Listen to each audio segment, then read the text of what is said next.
UPSC ఆస్పిరెంట్స్కి సువర్ణావకాశం.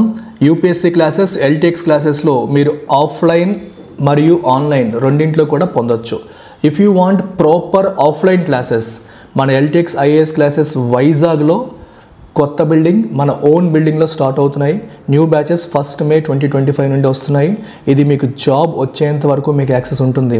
The best part is you have air condition classrooms, reading room facility, library, computer lab. All these ఫీచర్స్తో మన proper offline classes 1 May 2025 నుండి ప్రారంభమవుతున్నాయి. వినియోగించుకోండి. లేదు మేము వైజాగ్ వరకు రాలేము, ఇంట్లోంచే తీసుకుంటాం అనుకుంటే you can go for our UPSC infinity programme. ఆన్లైన్లో తీసుకోవచ్చు. ఇందులో మీకు GS prelims cum mains, NCERT foundation, current affairs, CSAT, prelims test series, mains answer writing ఇవన్నీ మీకు ఆఫ్లైన్లో కూడా వస్తాయి. ఇది కేవలం 60,000 రూపాయలకే 5,000 పర్ మంత్ ఈఎంఐ ఆప్షన్తో లైఫ్ టైం వ్యాలిడిటీతో మీరు పొందవచ్చు. ఓకే, ఆన్లైన్ కావాలన్నా ఆన్లైన్ ఆప్షన్ ఉంది, ఆఫ్లైన్ కావాలంటే ఆఫ్లైన్ ఆప్షన్ ఉంది. You can choose both. And the best part is inaugural ఆఫర్లో భాగంగా ఆఫ్లైన్ తీసుకునే వాళ్ళకి ఆన్లైన్ ఫ్రీగా ఇస్తున్నాం. Online access is absolutely free as part of our inaugural offer. ఎవరైతే ఆఫ్లైన్ జాయిన్ అవుతారో ఆన్లైన్ యూపీఎస్సీ ఇన్ఫినిటీ మీకు లైఫ్ టైం వ్యాలిడిటీతో కంప్లీట్గా ఫ్రీగా ఇస్తున్నాము. ఆఫ్లైన్లో మీకు 19 బుక్స్ కూడా వస్తాయి. ఎగ్జామ్ కోసం కంప్లీట్ సిలబస్ కవర్ చేసేలాగా 19 బుక్స్ కూడా మీకు ఇవ్వడం అనేది జరుగుతుంది. So do make use of this opportunity. Take care, bye. ఏమైనా డౌట్స్ ఉంటే ఈ నెంబర్కి మీరు కాంటాక్ట్ చేయండి, వివరాలు తెలుసుకోండి. Sorry guys, really sorry for this inconvenience. Can you see this now? PDF ఈరోజు ఇంపోర్ట్ అవ్వలేదు. సో టైటిల్ ఏంటి? Judges dilemma. జడ్జెస్ యొక్క డైలమా. డైలమా అంటే ఏంటి? ఎటు తేల్చుకోలేకపోవడాన్ని మనం డైలమా అంటాం. Accountability and independence ought to be equally important for judges. Accountability మరియు ఇండిపెండెన్స్ ఆట్ టు బి అంటే should be equally important for జడ్జెస్కి రెండు ఈక్వల్లీ ఇంపార్టెంట్. ఏవి? అకౌంటబిలిటీ మరియు ఇండిపెండెన్స్. అకౌంటబిలిటీ మరియు ఇండిపెండెన్స్ రెండూ కూడా ఇంపార్టెంట్ అండి. ఇండిపెండెన్స్ అంటే జడ్జెస్ వ్యవహారాల్లో ఎవరు తలదూర్చకూడదు, వాళ్ళకి జ్యుడిషియల్ ఇండిపెండెన్స్ ఉండాలి, అప్పుడే సరైన నిర్ణయాలు వస్తాయి. గవర్నమెంట్ వాళ్ళ వ్యవహారాల్లో తలదూర్చడం వల్ల వాళ్ళు ఇండిపెండెంట్గా డెసిషన్స్ తీసుకోలేరు అనేది ఒకటి. ఇంకోవైపు అలాగని చెప్పి జడ్జెస్ ఏం చేసినా అడగకూడదు అనే సిచ్యువేషన్ కూడా మంచిది కాదు. సో జడ్జెస్ కూడా వాళ్ళు చేసిన పనులకి వాళ్ళు సమాధానం చెప్పేలా ఉండాలి, అకౌంటబుల్గా ఉండాలి. The Lokpal's ruling that High Court judges are amenable to its jurisdiction and the Supreme Court order staying it on its own motion raise more than a mere question of law. Lokpal ఒక ruling ఇచ్చింది. ఏం ruling ఇచ్చింది? High court judges కూడా తన జ్యూరిస్డిక్షన్లోకి వస్తారు అని. So దీని గురించి నేను మన యూపీఎస్సీ ఛానల్లో ఒక వీడియో చేశాను. తెలియని వాళ్ళ కోసం ఒక స్టోరీ చెప్తాను చూడండి. ఒక హైకోర్టు జడ్జి గారు ఉన్నారు. ఈయన ఒక హైకోర్టు జడ్జి. సో ఈ హైకోర్టు జడ్జి గారు ఇంకొక ఎనదర్ హైకోర్టు జడ్జిని మరియు డిస్ట్రిక్ట్ జడ్జిని వీళ్ళిద్దరిని ఈయన ఇన్ఫ్లుయెన్స్ చేశారు. ఇన్ఫ్లుయెన్స్ చేసి ఓకే ఒక పర్టికులర్ కేసులో ఒక ప్రైవేట్ కంపెనీకి బెనిఫిట్ అయ్యేలా చేశారు. పర్టికులర్ కేసులో ఒక ప్రైవేట్ కంపెనీకి బెనిఫిట్ అయ్యేలాగా చేశారు. అర్థమైందా? సో హైకోర్టు జడ్జి గారు వీళ్ళిద్దరిని ఇన్ఫ్లుయెన్స్ చేసి ఒక కేసులో ఒక కంపెనీకి బెనిఫిట్ అయ్యేలాగా చేశారని చెప్పి ఈయన పైన ఆరోపణ, ఎక్యూజేషన్. సో ఇతని మీద మీరు ప్రాపర్గా ఇన్వెస్టిగేషన్ చెయ్యండి అని చెప్పి ఆ కంప్లైంట్ చేసిన వ్యక్తి, he is the complainant, he went to Lokpal. ఇతను లోక్పాల్కి వెళ్ళాడు. సో లోక్పాల్ అనేది ఏంటి? Lokpal is a statutory organisation, లేదా స్టాట్యూటరీ బాడీ. స్టాట్యూటరీ బాడీ అంటే అర్థం ఏంటి? It was based on an act of parliament. అంటే పార్లమెంట్ చేసిన ఒక చట్టం ఆధారంగా లోక్పాల్ అనేది ఏర్పాటు చేశారు. It is based on an act of parliament. ఏంటి act? Lokpal and Lokayukta act. Lokpal and Lokayukta act 2013. So ఈ యాక్ట్ ఆధారంగా లోక్పాల్ని ఏర్పాటు చేశారు. అయితే లోక్పాల్ యొక్క ఆబ్జెక్టివ్ ఏంటి? పబ్లిక్ సర్వెంట్స్ ఎవరైనా సరే తప్పు చేస్తే, కరప్షన్ లాంటివి చేస్తే వాళ్ళపైన విచారణ చేసే అధికారం లోక్పాల్కి ఉంది. అయితే పబ్లిక్ సర్వెంట్ అనేది ఎక్కడ డిఫైన్ చేశారంటే లోకాయుక్త యాక్ట్లో there is a section called section 14. దాంట్లో clause 1 clause F. Clause 1 clause ఎఫ్లో పబ్లిక్ సర్వెంట్ అనే దాన్ని డిఫైన్ చేశారు. పబ్లిక్ సర్వెంట్ అనే దాన్ని ఎలా డిఫైన్ చేశారంట? దీంట్లో ఎలా డిఫైన్ చేశారు అంటే పబ్లిక్ సర్వెంట్ ఈజ్ వన్. ఎవరు పబ్లిక్ సర్వెంట్? అతను పార్లమెంట్ చేసిన యాక్ట్ అంటే ఏదైనా ఒక స్టాట్యూటరీ బాడీ అంటే ఏం చెప్పాను? పార్లమెంట్ చేసిన చట్టం ఆధారంగా ఏర్పాటు చేయబడ్డ బాడీని స్టాట్యూటరీ బాడీ అంటాం. లైక్ ఆర్బీఐ, సెబీ, ఇవన్నీ statutory bodies. In fact Lokpal it self is a statutory body.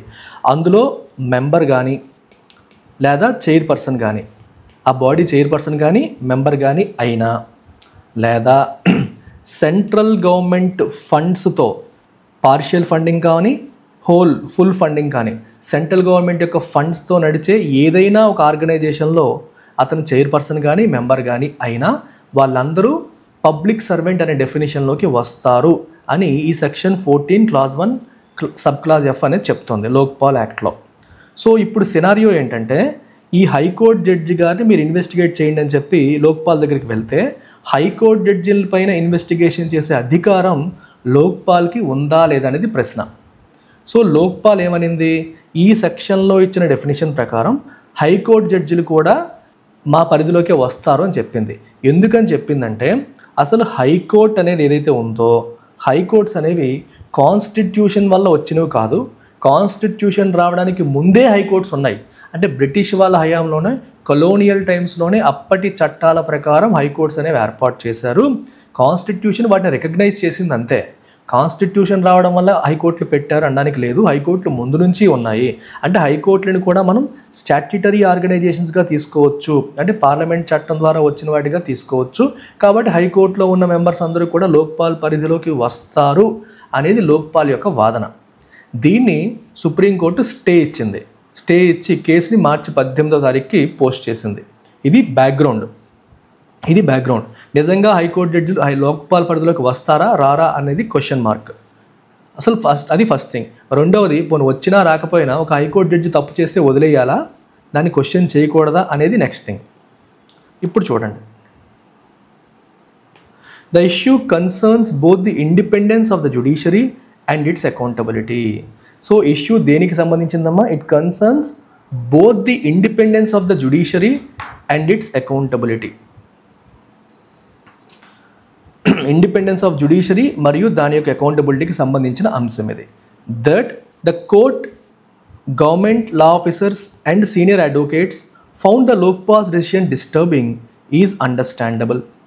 అర్థమైందా? Court, government law officers, senior advocates వీళ్ళందరూ కూడా లోక్పాల్ డెసిషన్ని డిస్టర్బింగ్గా భావించారు. అది అండర్స్టాండబుల్. ఎందుకని? As many believe that judicial independence will be undermined if judges of constitutional courts are made answerable to Lokpal. Constitutional courts యొక్క జడ్జెస్ని లోక్పాల్కి ఆన్సరబుల్గా చేస్తే, అంటే లోక్పాల్కి వాళ్ళ సమాధానం చెప్పాలన్నట్టుగా చేస్తే, Lokpal is a statutory body, అంటే పార్లమెంట్ లెజిస్లేచర్ ద్వారా ఏర్పాటు చేయబడ్డ బాడీ అది. దానికి జ్యుడిషియరీ ఆన్సరబుల్గా చేస్తే జడ్జెస్ని మనం వీకెన్ చేసినట్టే, వాళ్ళు అండర్మైన్ చేసినట్టే, జ్యుడిషియల్ ఇండిపెండెన్స్ వీకెన్ అయినట్టే అని చెప్పేసి వాళ్ళు భావిస్తున్నారు. Even though they fall under the definition of public servant under the prevention of corruption act. Prevention of corruption యాక్ట్లో పబ్లిక్ సర్వెంట్ డెఫినేషన్ కిందకి జడ్జిలు వస్తారు, కానీ లోక్పాల్లో ఉన్న డెఫినేషన్లోకి రారు అనేది ఒక point. The Lokpal view appears to be prima facie incorrect. Lokpal ఏదైతే భావిస్తుందో, అంటే వీళ్ళందరూ తన పరిధిలోకి వస్తారు అని లోక్పాల్ భావించడం అనేది, ఈ వ్యూ అనేది it appears to be prima facie incorrect. అది ఇన్కరెక్ట్ లాగా కనిపిస్తోంది. ప్రైమా ఫేసీ అంటే at the first glance it seems incorrect. There is nothing to suggest that superior court judges were ever considered to be under its remit. అర్థమవుతుందా? Superior court judges తన remit అంటే అర్థం ఏంటి? తన పరిధిలోకి, తన స్కోప్లోకి, తన అథారిటీలోకి వస్తారు అని సజెస్ట్ చేయడానికి ఏమీ లేదు. సుపీరియర్ కోర్ట్ జడ్జెస్ కూడా తన పరిధిలోకి వస్తారని చెప్పడానికి ఏమీ లేదు.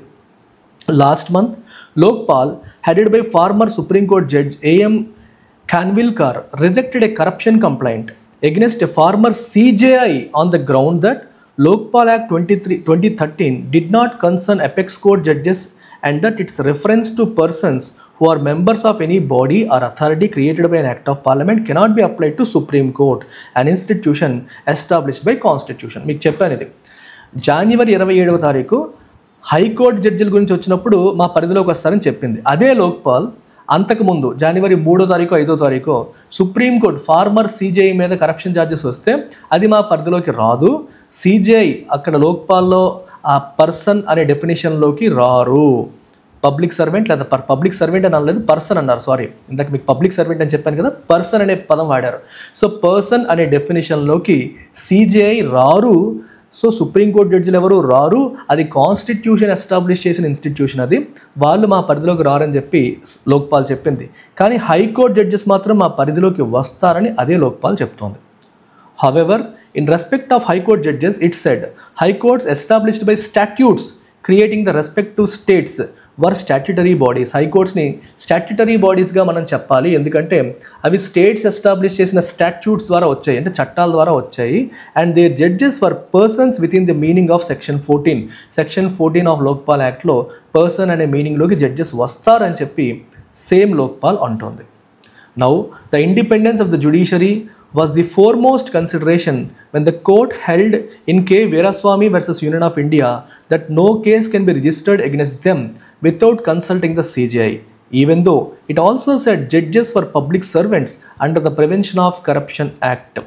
Prevention of Corruption Act ప్రకారం జడ్జెస్ కూడా పబ్లిక్ సర్వెంట్స్ అయినప్పటికీ కూడా జడ్జిల పైన మీరు అయిన కేసు నమోదు చేయాలి అంటే సిజేఐని కన్సల్ట్ చేయకుండా రిజిస్టర్ చేయలేరు అని K Veeraswami versus union of India కేసులో సుప్రీంకోర్టు తేల్చి చెప్పింది. అది కూడా ఎందుకంటే జ్యుడిషియరీ యొక్క ఇండిపెండెన్స్ అనేది చాలా ఇంపార్టెంట్. జ్యుడిషియల్ ఇండిపెండెన్స్ని మనం కాపాడకపోతే గవర్నమెంట్ ఎగ్జిక్యూటివ్ని తప్పుడు కేసులు ఏమైనా బనాయించి పోలీసుల్ని వీళ్ళని ఉపయోగించి జడ్జిల్ని లొంగ తీసుకునే కార్యక్రమం కూడా చేసే అవకాశం ఉంటుంది. సో చీఫ్ జస్టిస్ ఆఫ్ ఇండియాని మీరు కన్సల్ట్ చేయకుండా జడ్జిల పైన కేసులు నమోదు చేయలేరని చెప్పి Veeraswamy versus union of India కేసులో సుప్రీంకోర్టు క్లియర్గా చెప్పింది. This is to ensure independence of judiciary. Based on this principle the Lokpal has referred the complaint to the CJI. ఈ ప్రిన్సిపల్ని బేస్ చేసుకొని లోక్పాల్ కంప్లైంట్ని సిజేఐకి రిఫర్ చేసింది, చీఫ్ జస్టిస్ ఆఫ్ ఇండియాకి రెఫర్ చేయడం అనేది జరిగింది. While the Lokpal ruling is set to be reviewed, Lokpal ruling is set to be reviewed, దాన్ని review చేయబోతున్నారు. The time may have come to address the issue of accountability in the rare event of a credible corruption charge arising against a judge. అర్థమైందా? While the Lokpal ruling is set to be reviewed, అది review చేయబోతున్నారు. అయితే అసలు జ్యుడిషియరీలో accountability గురించి address చేయాల్సిన సమయం కూడా వచ్చిందని భావించవచ్చు. ఎప్పుడైనా సరే సరైన క్రెడిబుల్ అంటే నమ్మదగిన కరప్షన్ ఛార్జ్ వస్తే, ఒక జడ్జి గారికి వ్యతిరేకంగా ఆయన తప్పు చేశారు అని చెప్పి కరప్షన్ ఛార్జెస్ ఎప్పుడైనా వస్తే అప్పుడు ఏం చెయ్యాలి అనే విషయంలో ఒక క్లారిటీ ఉండాలి. జడ్జిల యొక్క అకౌంటబిలిటీని ఎన్ష్యూర్ చేసే విషయంలో ఒక క్లారిటీ ఉండాలి. The matter is now dealt with by the court through an in house procedure. ప్రస్తుతం ఎలా డీల్ చేస్తున్నారు? ఒక ఇన్హౌస్ ప్రొసీజర్ ద్వారా డీల్ చేస్తున్నారు. Initiated only if the CJI of high court or the CJI or the president receives a complaint. President కానీ chief justice of India కానీ high court chief justice కానీ వాళ్ళకి కంప్లైంట్ వస్తే వాళ్ళు ఇన్హౌస్ ప్రొసీజర్ ద్వారా దాన్ని డీల్ చేస్తున్నారు. If the charges appear true, ఒకవేళ ఆ ఛార్జెస్ అనేవి నిజం, ఆరోపణలు నిజమని అనిపిస్తే asking the judges concern to resign, ఆ జడ్జెస్ని రిజైన్ చేయమని అడుగుతున్నారు. Denying them judicial work or recommending their removal through parliament are the options available. So అప్పుడు ఏంటి ఆప్షన్స్? వాళ్ళకి జ్యుడిషియల్ వర్క్ ఇవ్వకపోవడము, లేదా పార్లమెంట్ ద్వారా వాళ్ళని పదవిలోంచి పీకేయడము. అర్థమైందా మీకు? వాళ్ళు రిజైన్ చేయమని అంటారు, వాళ్ళు రిజైన్ చేయలేదు అనుకోండి, వర్క్ ఇవ్వడం మానేస్తారు, లేదా పార్లమెంట్ ద్వారా వాళ్ళని రిమూవ్ చేసే ప్రొసీజర్ ఉంది, ఇంపీచ్మెంట్ ప్రొసీజర్ ఉంది, దాని ద్వారా చేయడం అనేవి other options. Some judges are transferred from one court to another, ఒకరిని ఒక కోర్టు నుంచి ఇంకో కోర్టుకి ట్రాన్స్ఫర్ చేస్తూ ఉంటారు. But whether a corruption charge is the reason is never disclosed. ఎందుకు వాళ్ళు ట్రాన్స్ఫర్ చేశారని ఎప్పుడూ చెప్పరు. కరప్షన్ ఛార్జెసే కారణమా అని కూడా ఎప్పుడూ చెప్పలేదు. The court should see if the present mechanism is enough or it needs to be expanded to include credible follow up action such as an independent prosecution under its supervision. So court ఏం చూడాలి, if the present mechanism is enough, ఇప్పుడున్న mechanism సరిపోతుందా, or it needs to be expanded, లేదా దాన్ని expand చేయాలా, to include credible follow up mechanism, credible follow up మెకానిజంని include చేయడానికి, such as independent prosecution, ఒకవేళ ఇండిపెండెంట్ ప్రాసిక్యూషన్ ఏమైనా చేయాలా అండర్ ఇట్స్ సూపర్విజన్ అనేది డిసైడ్ చేయాలి. అంటే ప్రెజెంట్ జడ్జెస్ పైన ఛార్జెస్ వస్తే ఏం చేయాలి అనడానికి ఇప్పుడున్న మెకానిజం అనేది సరిపోతుందా అంటే సరిపోదు, అంటే సరిపోదు అని మనకి తెలుస్తుంది. సో దీన్ని ఇంకా ఎక్స్టెండ్ చేయాలా, ఇంకా ఏమైనా చేయాలనేది ఆలోచించాలి. Both accountability and independence are to be equal important. జుడిషియరీకి రెండు ఇంపార్టెంట్. ఏంటి, అకౌంటబిలిటీ ఇంపార్టెంటే, at the same time independence కూడా ఇంపార్టెంట్. రెండు చాలా చాలా చాలా చాలా ఇంపార్టెంట్, రెండు ఇంపార్టెంట్ అని చెప్పి మనకి ఇక్కడ కనిపిస్తుంది. సో దీన్ని బేస్ చేసుకొని మనం క్వశ్చన్ చూస్తే టోన్ ఆఫ్ ది ఆథర్ ఏంటి, ఆథర్ యొక్క టోన్ క్రిటికల్, డిస్మిసివా, ఆథర్ ఎవరిని క్రిటిసైజ్ చేయట్లేదు, it is more analytical and balanced. Analyse చేస్తున్నాడు రెండు aspects, independence important, accountability important, రెండు ఆస్పెక్ట్స్ ఆయన బ్యాలెన్స్ చేస్తూ వెళ్ళారు తప్పితే it is not critical. Central theme of the article ఏంటి, the inefficiency of the Lokpal in tackling corruption, no, Lokpal inefficiency గురించి మాట్లాడలేదు. The need for complete judicial independence, judicial ఇండిపెండెన్సే important, accountability important కాదని అనట్లేదు కదా, రెండు బ్యాలెన్స్ చేయాలంటున్నారు. The debate between judicial accountability and independence, yes, అకౌంటబిలిటీకి మరియు ఇండిపెండెన్స్కి మధ్య debate, the debate between judicial accountability and independence, ఇది మెయిన్ ఐడియా. నెక్స్ట్ ఇన్ఫరెన్స్కి వస్తే which are the following can be inferred from the article, article నుంచి మనం ఏం ఇన్ఫర్ చేయొచ్చు. The Lokpal was originally design to include judges of the supreme court, no, అదేమీ మనకి తెలియట్లేదు. Supreme court is always supported complete immunity for judges, జడ్జెస్కి complete immunity ఉండాలి అనేదాన్ని సుప్రీంకోర్టు ఎప్పుడు సపోర్ట్ చేసింది అని చెప్పొచ్చా, పక్కన పెడదాం. There is no existing mechanism to address judicial corruption, no, existing mechanism ఉందా అంటే ఉంది, ఇన్ హౌస్ ఎంక్వైరీ వేస్తారు. The judiciary's internal system for handling corruption may not be entirely sufficient. ఇప్పుడు చూడండి, supreme court always, this is more like extreme option, ప్రతిసారి complete ఇమ్యూనిటీనే support చేస్తుంది అనడానికి లేదు. ఎందుకంటే సుప్రీంకోర్టు కూడా ఇంటర్నల్ ఎంక్వైరీ వేయడానికి సిద్ధమే. సిజేఐకి కంప్లైంట్ వెళ్ళింది అనుకోండి, ఇన్హౌస్ ఎంక్వైరీ వేస్తారు, ఇన్హౌస్ ఎంక్వైరీ వేస్తే కంప్లీట్ ఇమ్యూనిటీ అని కాదు కదా, సో ఇది కూడా తప్పే. ఇంటర్నల్ సిస్టమ్ ఏదైతే ఉందో ప్రజెంట్ కరప్షన్ హ్యాండిల్ చేయడానికి, that may not be entirely sufficient, అని సరిపోకపోవచ్చు. సో సిస్టమ్ని రివ్యాంప్ చేయాలి, జుడిషియరీ పైన ప్రజలకి నమ్మకం కలిగించేలాగా, అకౌంటబిలిటీ కలిగించేలాగా, జుడిషియల్ అకౌంటబిలిటీ ఎన్ష్యూర్ చేసేలాగా సిస్టమ్ తీసుకురావాలి. అర్థమైందా? Judiciary's internal system for handling corruption may not be entirely sufficient. Next, assumption. Which assumption underlies the discussion on judicial accountability, which assumption underlies the discussion on judicial accountability, చెప్పండి. Judges are always impartial and do not require external oversight, no, ప్రతిసారి judges తప్పే చేయరు, external oversight అవసరం లేదు అని చెప్పొచ్చా మనం, no. Corruption charges against judges should not be taken seriously, judges మీద కరప్షన్ ఛార్జెస్ వస్తే సీరియస్గా తీసుకోకూడదు అని చెప్పొచ్చా, no. A balance between judicial independence and accountability is necessary, exactly, రెండింటికి బ్యాలెన్స్ అనేది అవసరము. ఈ డిస్కషన్లో మనకి ఏమనిపిస్తుంది, రెండింటికి బ్యాలెన్స్ అవసరం అని మనకు తెలుస్తుంది. According to the article, what did the Lokpal ruling state regarding high court judges, high court judges తన పరిధిలోకి వస్తారని చెప్పిందా, రారని చెప్పిందా? High court judges are considered persons under section 14 of Lokpal act అని చెప్పింది, రారని చెప్పలా. What mechanism currently exist for handling corruption allegations against judges, జడ్జెస్కి వ్యతిరేకంగా కరప్షన్ అలిగేషన్స్ని హ్యాండిల్ చేయడానికి ఎటువంటి మెకానిజం ప్రస్తుతం ఉంది? ఆటోమేటికల్లీ రిమూవ్డా, నో.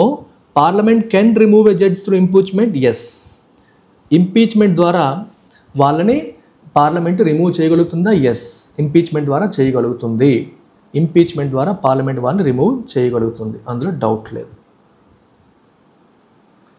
ప్రైమా ఫేసి అనే పదానికి మీనింగ్ ఏంటి? Seemingly correct at first glance, first గ్లాన్స్లో ఏమైతే అనిపిస్తోందో అది prima facie, okay, at your first glance మనకి ఏమనిపిస్తుందో అది. అండర్మైన్ అనే పదం నిన్న వచ్చింది, ఈరోజు వచ్చింది, answer weaken.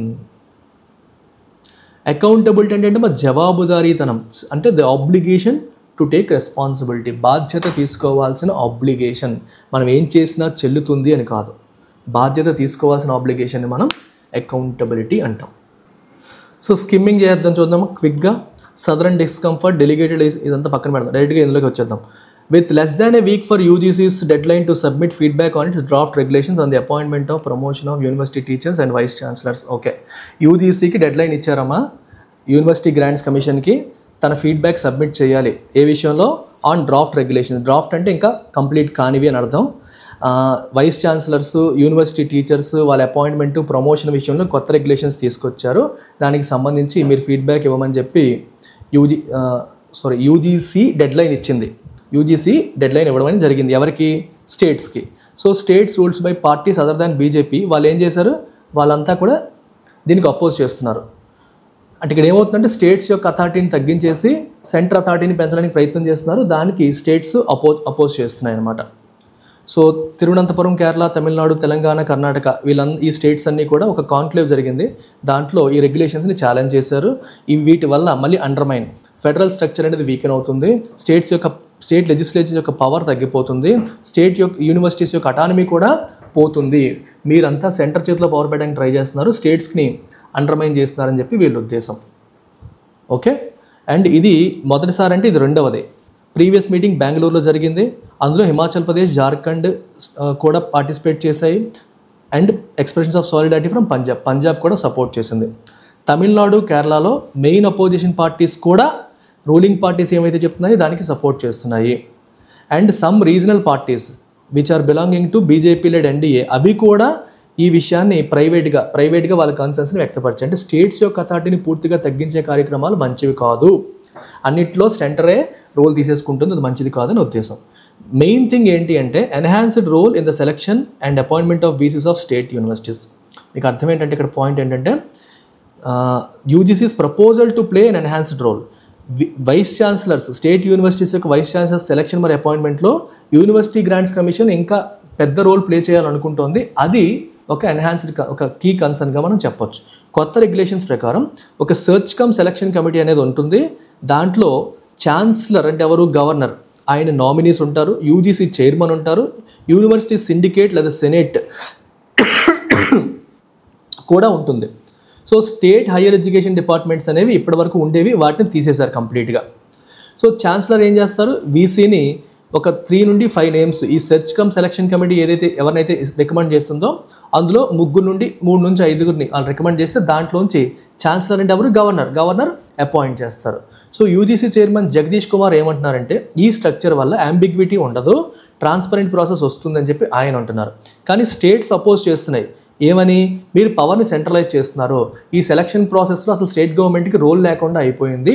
So state universities అన్నీ కూడా లీడర్లెస్గా అయిపోతాయి, especially Tamil Nadu.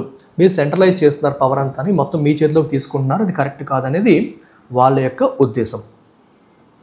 Apart from the allegation అంటే ఆరోపణ, that new regulations will dilute economic స్టాండర్డ్స్ని అవి డైల్యూట్ చేస్తాయి అన్న ఆరోపణ ఒకవైపు ఉంది. అపార్ట్ ఫ్రమ్ దట్ అలాగే కమర్షియలైజేషన్ ఇంక్రీజ్ చేస్తాయి, పొలిటిసైజేషన్ ఇంక్రీజ్ చేస్తాయి అన్న ఆరోపణ ఒకవైపు ఉంది. అయితే and they also reduce to higher education, access to higher education for poor and disabled. పూర్కి మరియు డిసడ్వాంటేజ్ స్టూడెంట్స్కి హైయర్ ఎడ్యుకేషన్కి యాక్సెస్ లేకుండా కూడా చేసేస్తాయి అని కూడా చెప్తోంది. స్టేట్స్ ఇంకా అంటున్నాయంటే ఎందుకు వాళ్ళు సైడ్ లైన్ చేస్తారు? అడ్మినిస్ట్రేషన్లో వాళ్ళు పక్కన పెట్టాల్సిన అవసరం ఏముంది? ఎందుకంటే ఫైనాన్షియల్ కాస్ట్ అంతా కూడా మేమే భరిస్తాము స్టేట్ రన్ హైయర్ ఎడ్యుకేషన్లో, అయినప్పటికీ డెసిషన్ మేకింగ్లో మమ్మల్ని ఎందుకు పక్కన పెడతారని స్టేట్స్ అడుగుతున్నాయి. And beyond higher education, beyond this there is a larger constitutional issue of centre state relations. Higher education అనేది పక్కన పెడితే సెంటర్ స్టేట్ రిలేషన్స్ అనేది ఒక కాన్స్టిట్యూషనల్ ఇష్యూ, అది కూడా ఉంది. అంటే స్టేట్ యొక్క అథారిటీలన్నింటినీ సెంటర్ లాగేసుకోవడం ఎంతవరకు correct? Delegated legislation such as the rules and regulations framed by union government and it's agencies in the executive branch under a central law over at the provisions of plenary state law passed by state legislature. బేసికల్గా universities అన్నీ కూడా state లా ప్రకారం వస్తాయి. So state లా ప్రకారం వచ్చే యూనివర్సిటీస్కి మీరు ఆ state లెజిస్లేచర్కి ఉన్న ప్రావిజన్స్ని మీరు సెంట్రల్ లా నుంచి ఒక ఎగ్జిక్యూటివ్ బ్రాంచ్ నుంచి తీసుకొచ్చిన రూల్స్ అండ్ రెగ్యులేషన్స్ అని ఓవర్ రైడ్ చేయొచ్చా? మీకు అర్థమైందా? Universities are created using state legislature. మరి దాని రన్నింగ్ అంతా కూడా స్టేట్ లెజిస్లేచర్లో రాస్తారు. కానీ యూనివర్సిటీ గ్రాంట్స్ కమిషన్ అనేది ఒక ఎగ్జిక్యూటివ్ బాడీ, దాన్ని పట్టుకొని అది ఎగ్జిక్యూటివ్ బాడీ అని అనుకుంటాను, ఐఎమ్ నాట్ క్లియర్. సో దానిలో ఉన్న రూల్స్ అండ్ రెగ్యులేషన్స్ దీన్ని ఓవర్ రైడ్ చేయొచ్చు అనేది ఒక question mark. Opposing states plan to send high level delegation to union education ministry. So high level delegation పంపిద్దామని అనుకుంటున్నారు వాళ్ళు. ఈ రెగ్యులేషన్స్ని కోర్టులో కూడా ఛాలెంజ్ చేద్దాం అనుకుంటున్నారు. సో ఇది పొలిటికల్గాను లీగల్గాను పెద్ద ఇష్యూ అయ్యేలా కనిపిస్తుంది. సో యూజీసీ అనేది కన్సర్న్డ్ వాయిసెస్ అంటే స్టేట్స్ అన్ని వాళ్ళ బాధను వ్యక్తపరుస్తున్నాయి, దాన్ని ఇగ్నోర్ చేయకూడదు. యాంటీ ఫెడరల్ ప్రొవిజన్స్ అంటే ఫెడరల్ అంటే అర్థం ఏంటి, సెంటర్కి స్టేట్స్కి పవర్స్ ప్రాపర్గా డిస్ట్రిబ్యూట్ అవ్వడాన్ని ఫెడరల్ అంటాం. యాంటీ ఫెడరల్ అంటే స్టేట్ యొక్క పవర్స్ని సెంటర్ లాగేసుకోవడం, వాళ్ళ పవర్స్ లేకుండా చేయడాన్ని, అలాంటి ప్రొవిజన్స్ అన్నిటిని తీసేయాలి. అప్పుడే కొత్త రెగ్యులేషన్స్ని నోటిఫై చేయాలని చెప్పి ఫైనల్గా కంక్లూడ్ చేయడం జరుగుతుంది. సో ఇప్పుడు దీని మీద central theme, what is the central theme of the article? The inefficiency and of the university grants commission in managing higher education. No, efficiency గురించి మాట్లాడలేదు. The growing political divide between the centre and the states in India, ఇది correct లాగే కనిపిస్తుంది, divide ఉంది. కానీ మిగిలిన కూడా చూద్దాం.